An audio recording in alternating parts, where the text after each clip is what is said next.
County Undersheriff Robert Alexander has been serving as Syracuse's interim police chief for just over a month now. And this weekend, there are indications Alexander might be willing to continue in the job as Tom Sardino's permanent successor. Jeff Scheidecker reports. Late last year, when Mayor Tom Young asked him to be Thomas Sardino's replacement as Syracuse police chief, veteran lawman Robert Alexander said yes. But he wanted the appointment to be as Young had described it, temporary. He would be an interim chief. But now it seems Alexander is leaving the door open a little wider, should Young decide he wants his interim top cop to stay on more permanently. During a taping of the 9 Eyewitness News interview show Newsmakers, Alexander wasn't ruling out taking the job if offered. Is there any possibility that you would remain on as the permanent chief? I have trouble with the term permanent chief. Where that came from, I don't know. Every department head serves at the pleasure of the mayor, and obviously they should have the courtesy when the mayor asks them to leave for some other person, for whatever reason, they should accede to his wishes. Are you interested in becoming the chief on a permanent basis? Over a long, long period of time, I would say categorically probably not. Friday, Alexander was at City Hall when Young's police chief met, but the acting chief says that was just to brief the panel on police operations.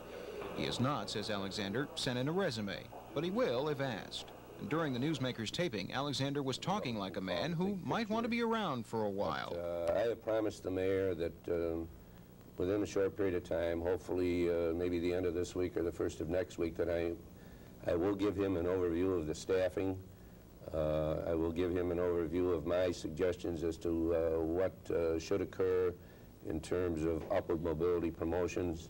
Young's committee is said to be looking at all possibilities to fill the police chief job. Many are suggesting the person chosen should be a current departmental member.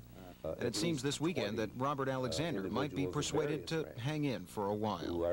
The full interview with Alexander airs tomorrow afternoon at 12:30 here on WIXT 9. Jeff Scheidecker, 9 Eyewitness News.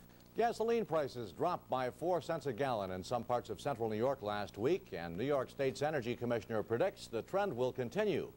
More on that now from 9 Eyewitness reporter Gene Kessner.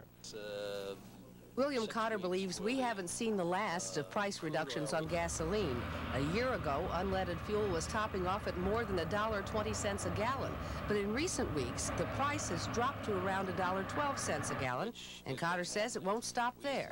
And we have been saying around the state that it takes 6 weeks for the crude oil reductions to work their way through the pipeline.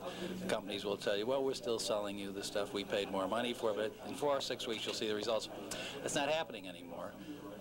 There's too much competition. Some of these gas stations have gone down real quickly just to keep their share of the market, so to speak. And so what we're seeing now is we expect to see quick reductions. Cotter predicts that by the middle of this summer's driving season, the price of a gallon of gasoline will be 8 to 10 cents cheaper. Gene Kessner, 9 Eyewitness News. And still to come on 9 Eyewitness News, vote counting comes to a halt in the Philippines, and an exiled president gets a not-so-warm welcome from France.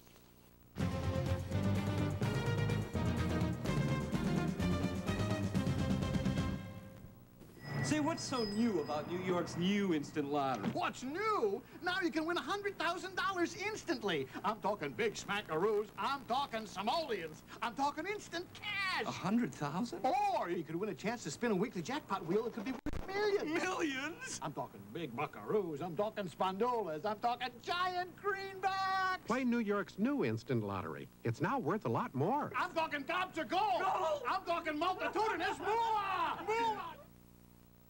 You may be the lucky winner of a sensational 4-night cruise for 4 to the Bahamas. The grand prize in PNC's Price Breaks 86 Breakaway Sweepstakes. Fly Eastern Airlines round trip to Miami and board the NCL Sunward 2 for your expense-paid Bahama-Rama cruise. Plus, watch weekly live TV drawings for Walt Disney World Epcot vacation trips and Syracuse Marriott Escape weekends. See PNC's newspaper ad for complete sweepstakes details. Break away to the sun and fun during PNC's Price Breaks 86 Breakaway Sweepstakes. Enter today. You know, Volkswagen is the #1 selling import in Japan. Also, Volkswagen is the #1 European import in the U.S. For a short time, your Volkswagen dealer is making #1 deals on your Jettas, Golfs, or GTIs when you trade in any Japanese car. Those Volkswagen dealers give you a very good feeling. And until February 28th, you can lease a 1986 Jetta for just $145.70 a month at your Volkswagen dealer. I'm David Hartman. This week on Good Morning America, we're going to look at sex education in our country. For 12 and 14-year-olds, responsible sex is total abstinence, and we have to teach that. Is sex education failing our children? This week here on Good Morning America. Monday morning at 7 on WIXT 9. Goldie Hawn tells us how she balances motherhood and the movie business on Next on You. Monday morning at 9.